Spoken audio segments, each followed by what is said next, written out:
Tiago, capítulo 4, versículo de número 6.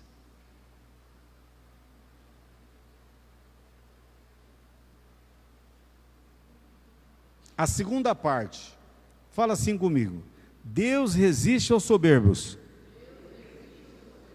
mas dá graça aos humildes. Mais uma vez, Deus resiste aos soberbos, mas dá graça aos humildes. Por favor, Deus, fala conosco, acampa aqui a tua presença de uma maneira tremenda, na casa de cada um que nos acompanha nessa noite, em nome de Jesus, amém. Pode sentar no seu lugar. Sabe, irmãos, em 2 Reis, capítulo de número 5, no versículo 12, nós vemos uma palavra de um homem chamado Naamã. Quem era Naamã? Naamã, ele era um grande general de uma nação chamada Síria.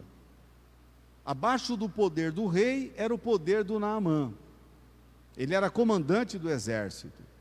Só que a Bíblia fala assim: porém, Naamã era leproso.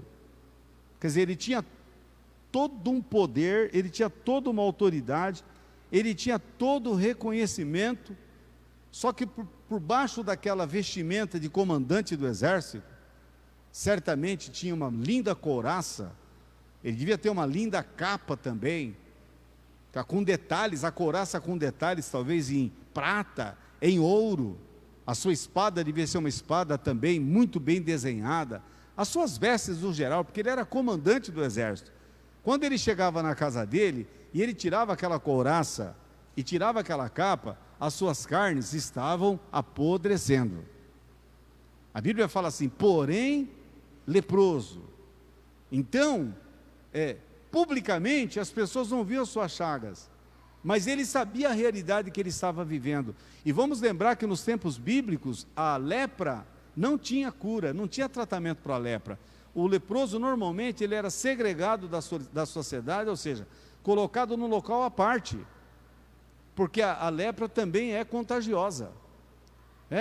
Por que será que ele não foi segregado? Porque ele era comandante do exército, mas ia chegar um ponto que aquela lepra ia devorar ele inteiro, e ele não teria condição de continuar exercendo a sua função de militar e de homem do comando da nação. Aí a Bíblia fala que havia lá uma serva, uma menina adolescente. A pregação hoje não é sobre ela, né? Mas essa menina veio do povo de Israel. Ela havia sido trazida como escrava para a Síria e servia na casa de Naamã. E ela disse: olha, se o meu senhor soubesse que há profeta na Israel, e ela se referiu ao profeta Eliseu, ele iria lá e o profeta iria curar meu senhor, porque o profeta Eliseu é um homem de Deus, é um homem poderoso. O que o Naamã fez, irmãos? Pegou parte do seu exército, as suas tropas, marchou da Síria para Israel, para ir na casa do profeta Eliseu. Não vou falar do entrevero que ele teve com o rei de Israel, antes de chegar na casa do profeta Eliseu, mas a verdade é que ele chega na casa do profeta Eliseu, e o profeta Eliseu fala para o seu moço, chamado Geazi, antes mesmo de Naamã chegar com a sua comitiva, ele fala assim: vai lá, olha bem, e fala para o Naamã mergulhar 7 vezes nas águas do rio Jordão. Eliseu nem falou com Naamã. Havia tido lá um entrevero com o rei de Israel, o rei de Israel ficou desesperado. O comandante da Síria veio aqui achando que eu vou curar ele quer arrumar pretexto para guerrear. E o profeta Eliseu tomou conhecimento e falou: olha, pode dizer para o rei de Israel que há profeta em Israel. E aí o rei de Israel manda o Naamã com seus soldados sírios para a casa do Eliseu. O interessante, irmãos, que o Eliseu nem conversou com o comandante do exército, nem recebeu o cara. Falou: manda ele lá mergulhar 7 vezes nas águas do rio Jordão. Agora vamos ao versículo 12 de 2 Reis, capítulo 5. O que o Naamã respondeu quando ele recebeu essa notícia? 2 Reis 5:12. Vamos ler o 11 e o 12. Naamã, porém, muito se indignou e se foi dizendo: pensava eu que ele sairia a ter comigo, por-se-ia de pé, invocaria o nome do Senhor seu Deus, moveria a mão sobre o lugar da lepra e restauraria o leproso. Não são porventura Abana e Farfar, rios de Damasco, melhores do que todas as águas de Israel? Não poderia eu lavar-me neles e ficar limpo? E voltou-se e se foi indignado. Olha só, irmãos, escuta, eu venho da Síria até aqui, ele manda eu mergulhar nas águas desse rio aqui, chamado Jordão. Lá na Síria tem rios melhores, tem o rio Abana, tem o rio Farfar, águas muito melhores dessa aqui. Eu achei que eu ia chegar aqui, ele ia se colocar na minha frente, iria pôr a mão em mim e iria me curar. Agora manda eu mergulhar nesse rio aqui. E o texto fala que ele foi embora. Fala assim, o texto fala que ele abandonou o profeta Eliseu. Então o tema hoje, meu irmão, são as pessoas que abandonam o Senhor. Eu sou pastor há muitos anos e eu já vi muita gente abandonar Jesus, simplesmente não querer a bênção, porque a bênção tem condições. Fala assim comigo, a bênção é real, mas tem condições, e as condições não são as minhas condições, não é o que eu quero impor, não é o que eu quero dizer, eu quero que seja do meu jeito. Existe o jeito da palavra, existe o jeito de Deus. Você que está em casa, não é do teu jeito, meu irmão. A bênção é real e ela é maravilhosa, mas a bênção é do jeito de Deus. Quanto milagre, quanto ministério, quanta maravilha que eu já vi com os meus olhos, que a pessoa abandonou e não quis. Não quis mais. Quanto talento que a pessoa falou, não quero, eu quero que seja do meu jeito. Né? Não vou citar nome, nada, né? Mas um dia a gente estava nesse ginásio aqui, ó, no tempo que não tinha ainda o Templo da Vitória, a gente terminava a campanha poderosa no ginásio de esportes, e lotava. E eu me lembro, o ginásio lotado, e uma pessoa que tinha ministério na igreja, tinha um dever, naquela noite, estava lotado, olha, tinha mais de 500 pessoas. E essa pessoa simplesmente não apareceu para ocupar o posto dela. E a partir daquele domingo que essa pessoa não apareceu para ocupar o posto, que eu não vou falar nem qual era o posto, nunca mais essa pessoa foi a mesma, nunca mais ela permaneceu em Cristo, nunca mais permaneceu na igreja, ela abandonou. Ela simplesmente tomou a decisão dela, não perguntou nada para nós. Sabe, irmãos, a gente está vivendo uma época que as pessoas são autônomas. Antigamente as pessoas perguntavam para o pastor, o que o senhor acha disso? Estou para tomar uma decisão, gostaria que o senhor orasse, né? Tanto na vida, nas decisões da vida profissional, decisões da questão de às vezes, uma decisão de mudança de cidade, de uma proposta que a pessoa recebe, está certo? Na área sentimental, então, certo? Decisão na área afetiva, e a pessoa simplesmente ela decide do jeito dela e acabou, e enfim, já está decidido. Sabe, querido, a Bíblia fala assim, primeiro, na multidão de conselhos há sabedoria. Segundo ele, Crônicos 20:20, fala assim, crede no Senhor vosso Deus e estareis seguros. Crede nos seus profetas e prosperareis. Você quer estar seguro? Crede no Senhor vosso Deus. E crede nos seus profetas. Ouviu?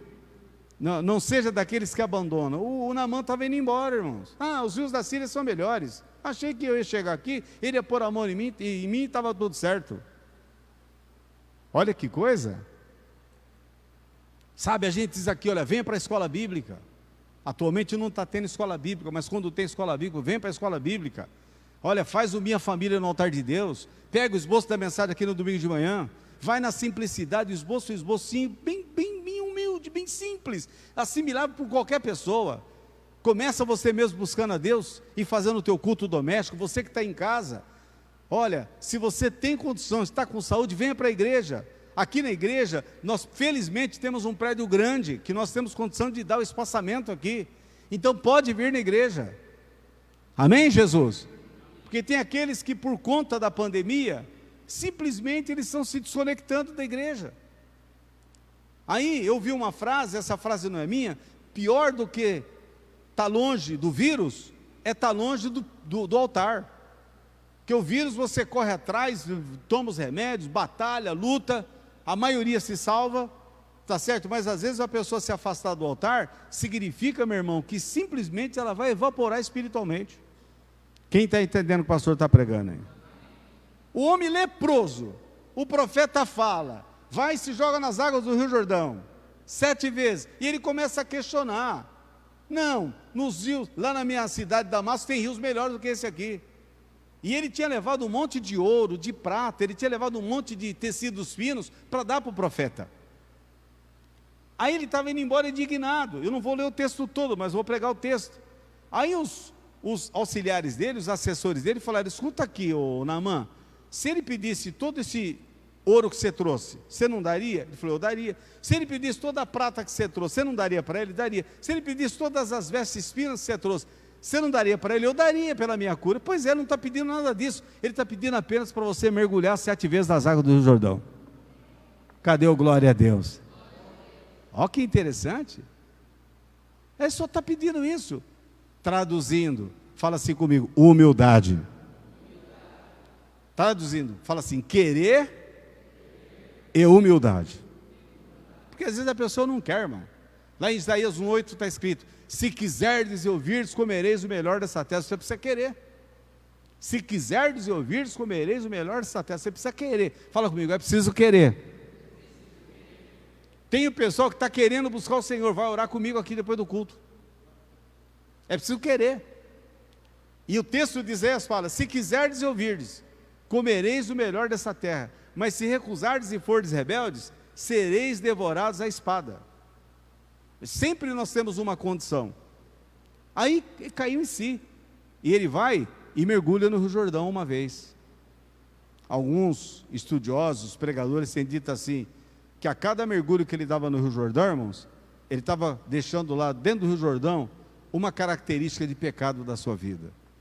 Talvez o primeiro mergulho que ele deu, ele deixou a idolatria. Talvez o segundo mergulho que ele deu, ele deixou a arrogância e o orgulho. Talvez o terceiro mergulho que ele deu, ele deixou a violência, porque talvez ele fosse um homem violento, sem misericórdia. Talvez o quarto mergulho que ele deu, ele deixou a sensualidade e o adultério, porque talvez ele traísse a mulher dele. Talvez o quinto mergulho que ele deu, ele estava deixando lá os seus vícios secretos que ninguém conhecia. Talvez o sexto mergulho que ele deu, ele estava deixando a vaidade, ele estava deixando a arrogância, está certo? Talvez o sétimo mergulho que ele deu, ele estava deixando para trás, sabe, a sua autossuficiência. Sabe, irmãos, a gente precisa mergulhar nas águas do Rio Jordão. Cadê o glória a Deus? Mais uma vez, diga glória a Deus. Não é do jeito que a gente quer, mas quando ele mergulhou a 7ª vez, a Bíblia fala que ele saiu de dentro do rio, e a sua pele era como a pele de uma criança, ele estava curado. Te convido para você mergulhar 7 vezes nas águas do Jordão, nas águas do Senhor. Te convido para você dar esse mergulho, meu irmão. Vem para a presença do Senhor.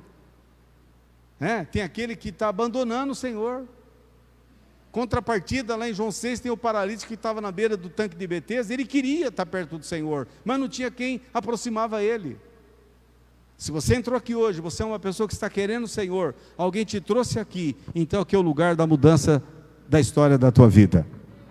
Que aquele paralítico, o anjo vinha, movia as águas, e o primeiro que pulava nas águas era curado. E Jesus chega naquele lugar e pergunta: escuta, você quer ser curado? Ele falou: eu quero, Senhor. Mas toda vez que as águas são mexidas aqui pelo anjo, outro vai antes que eu. Não tem ninguém que me jogue na água. Oh, meu querido, diferença de quem está abandonando e diferença daquela pessoa que quer. Aí Jesus falou: você quer mesmo ser curado? Eu quero. Então, levanta, pega a tua cama e vai para a tua casa. E o homem foi curado na hora. Esse aí queria. Posso ouvir um amém? Esse aí queria. Aí a gente vê em Lucas, capítulo de número 18, do 18 ao 23, a história do jovem rico. Todo mundo conhece, irmãos. Aquele homem, ele era, sabe, guardador da lei. Ele falou: bom mestre, que farei para herdar a vida eterna? Jesus fala: por que você me chama bom? Bom é um que está nos céus. Aí ele continua: cumpre os mandamentos, se você quer ter a vida eterna. Ele deu uma resposta tremenda, ele falou assim: todos têm cumprido. Poxa, olha, todos têm cumprido, mas Jesus falou: está faltando uma coisa para você, porque ele era rico. Vai, vende o que você tem, dá para os pobres, me segue e você terá um tesouro no céu. A Bíblia fala que ele ficou triste e ele abandonou Jesus. Ele foi embora triste, porque ele tinha muita riqueza, ele tinha muitas propriedades. Eu fico pensando, viu, pastora Marisa, se o jovem rico tivesse tomado essa decisão e tivesse vendido tudo, entregue para os pobres e seguido Jesus, ele que já era um conhecedor da lei, ele que já era um homem que quase perfeito, certo? Ele escreveria uma história gloriosa na Bíblia, porque eu tenho certeza que o próprio Senhor Jesus falou: não há ninguém que tenha deixado pai, mãe, esposo, marido, mulher, filhos ou filhas, ou bens nesse mundo, que não receba ainda no presente século 100 vezes mais, e no porvir a vida eterna. Jesus falou essas palavras, entendeu? E esse jovem rico não pôde escrever uma história linda. Nós sabemos que ele foi embora triste, ele abandonou Jesus, porque ele tinha muitas propriedades. Aí aquela pergunta que a gente sempre faz quando lembra dessa palavra: quais são as suas propriedades que faz você abandonar Jesus? São as propriedades dos seus amigos? Quero dizer para você, irmão, esse negócio de amigo, se é amigo mesmo na hora do vamos ver, é só tua mãe. Na hora de uma porta de cadeia, na hora de uma porta de UTI, normalmente é só a mãe. E tem aquele que nem a mãe é amigo dele, sabe? Então aquele jovem, ele foi embora triste, ele abandonou Jesus. Aí a gente vai para Lucas capítulo 17, do 11 ao 19, os 10 leprosos. Aqueles homens eram leprosos, eles foram até Jesus e falaram: Senhor, tem misericórdia de nós, filho de Davi, tem misericórdia de nós. Agora não era um leproso como Naamã, eram 10 leprosos.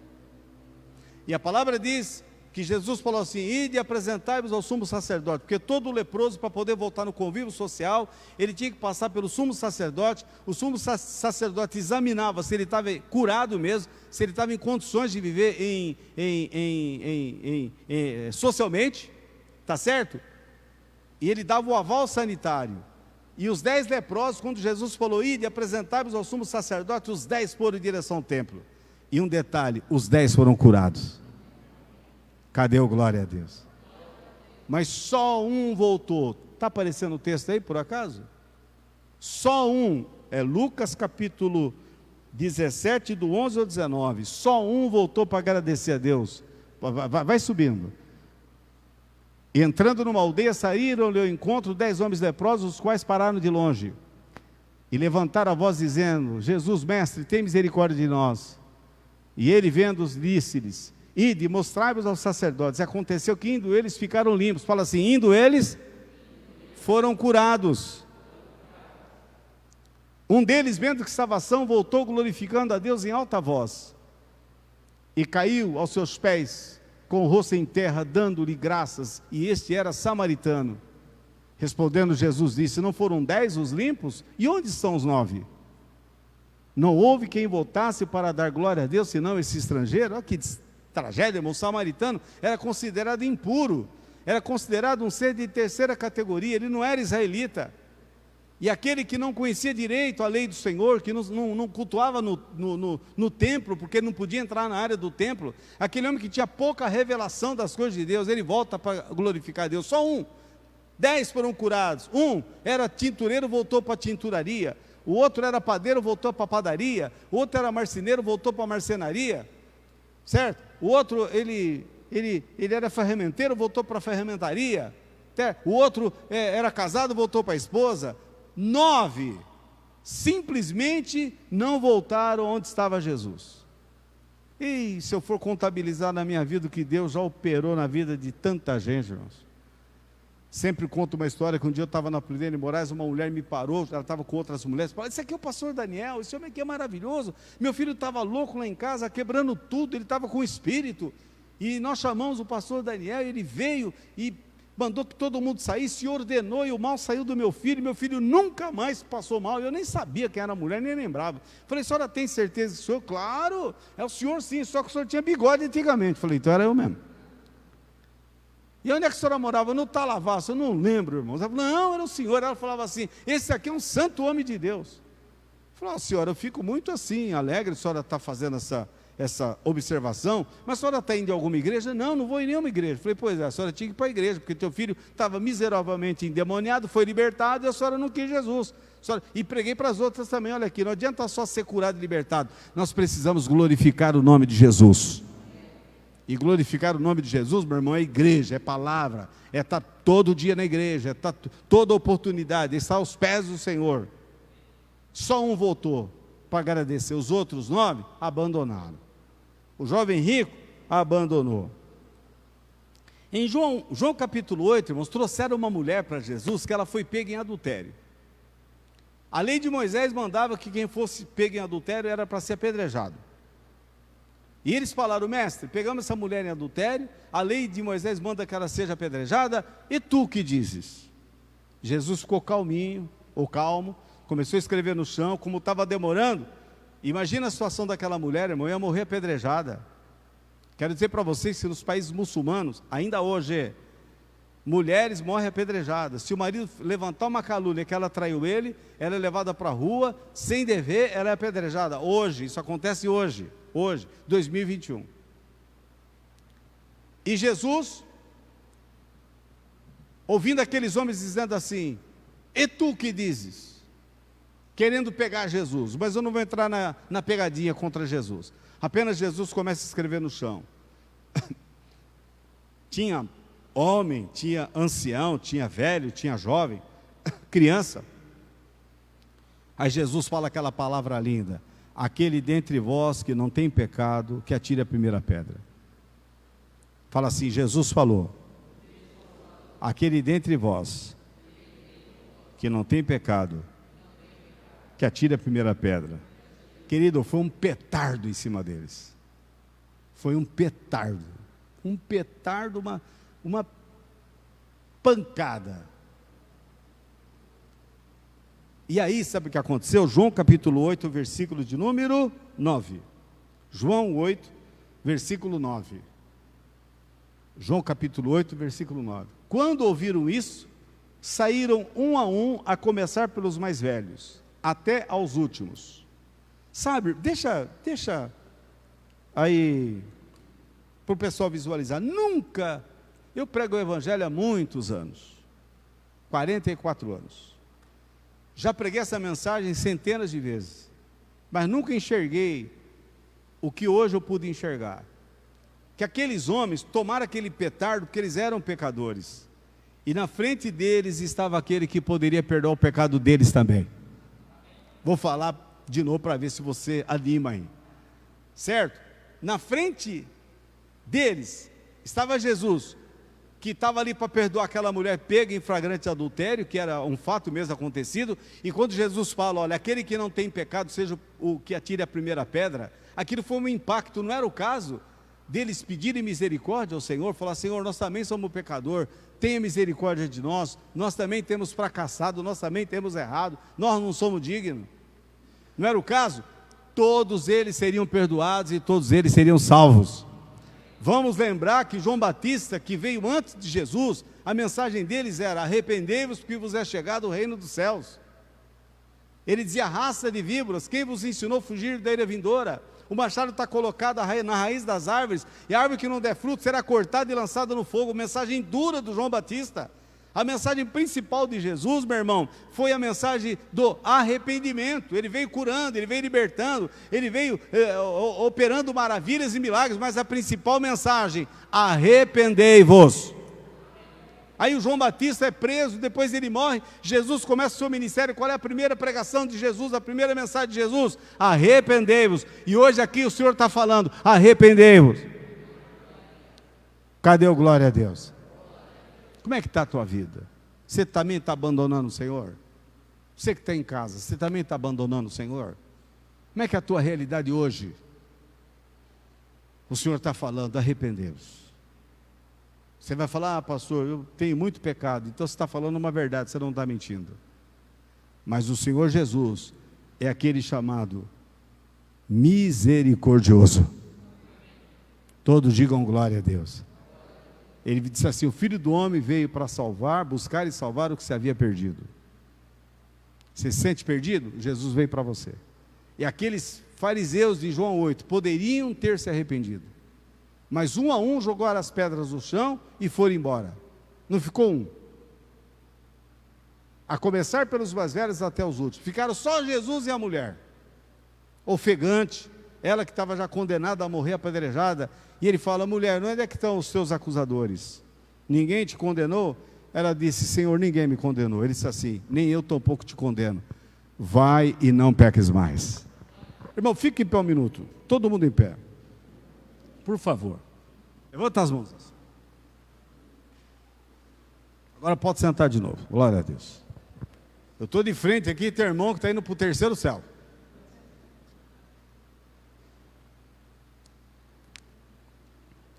Todos digam glória a Deus. Mais uma vez, glória a Deus. Aí, abordei só a gente que abandonou, né? E o texto da mensagem: Deus resiste ao soberbo, mas dá de graça para o humilde. O filho pródigo só teve salvação para ele que havia abandonado a casa do pai e tinha vivido dissolutamente, gastado toda a sua herança na esbórnia, quando ele estava lá no meio dos porcos, e nem a comida dos porcos ele podia comer. Ele disse: levantar-me-ei, irei ter com meu pai, e lhe direi: pai, pequei contra o céu e contra ti, não sou digno de ser chamado teu filho, me aceita como um dos teus trabalhadores. A Bíblia diz que ele, caindo em si, ele estava fora de si, e ele falou: levantar-me-ei, irei ter com meu pai, e lhe direi: pequei contra ti, pequei contra o céu, Senhor. Que coisa linda, hein? Fala assim: glória a Deus. E o pai recebeu, e mandou dar um banho nele, colocou o anel no dedo dele, colocou uma roupa nova nele. Meu querido, o pai sempre está pronto para receber. Sempre está pronto para receber. Por isso que essas portas estão abertas. Por isso que nós construímos esse prédio aqui, para anunciar para Taquaritinga, para você que me acompanha aí pelas redes sociais, que o Pai Celestial está pronto para te receber. Não para que você o abandone. Aí eu me lembro, irmãos, e para terminar a palavra, o apóstolo Paulo, provavelmente ele não fosse rico como o jovem rico, mas era um cara rico, porque ele fazia parte do Sinédrio, que era o corpo governante de Israel. Ele era uma pessoa altamente preparada, era um tipo de militar, porque ele comandava uma tropa de soldados, culto demais, falava grego, falava hebraico, falava aramaico, um homem muito culto, um homem que entendia de filosofia grega também, entendia tudo da lei de Moisés. Ele se autodefine como fariseu dos fariseus, profundo conhecedor da lei.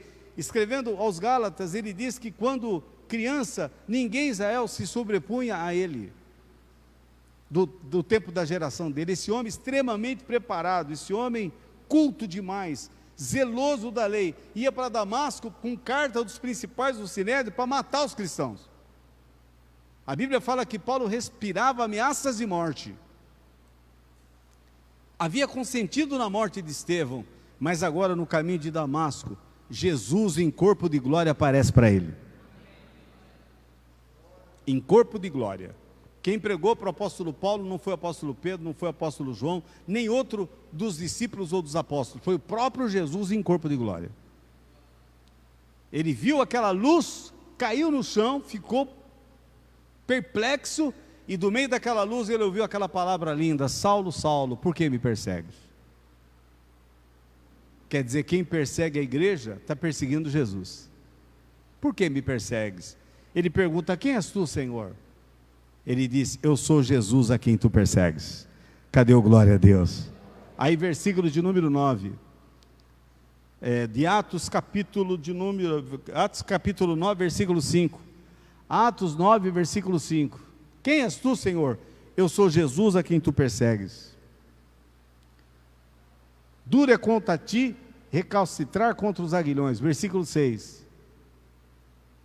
E ele, tremendo e atônito, disse, fala assim comigo, e ele tremendo e atônito, disse, irmãos, vamos parar aí no disse.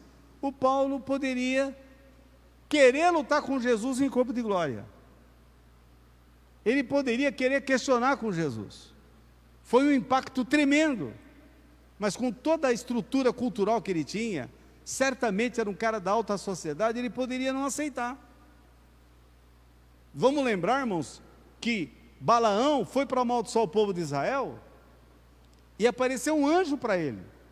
Antes de aparecer o anjo, a mula falou com ele. A mula falou com Balaão, mas nem a mula falando com ele, ele abriu o olho dele, de tão cego que ele estava, longe dos caminhos do Senhor. Aí apareceu o anjo. E aí, irmãos, não era para ele já parar de querer amaldiçoar o povo de Israel, mas do outro lado tinha as ofertas de Balaque, as ofertas de dinheiro, e ele ficou enrolando, irmãos.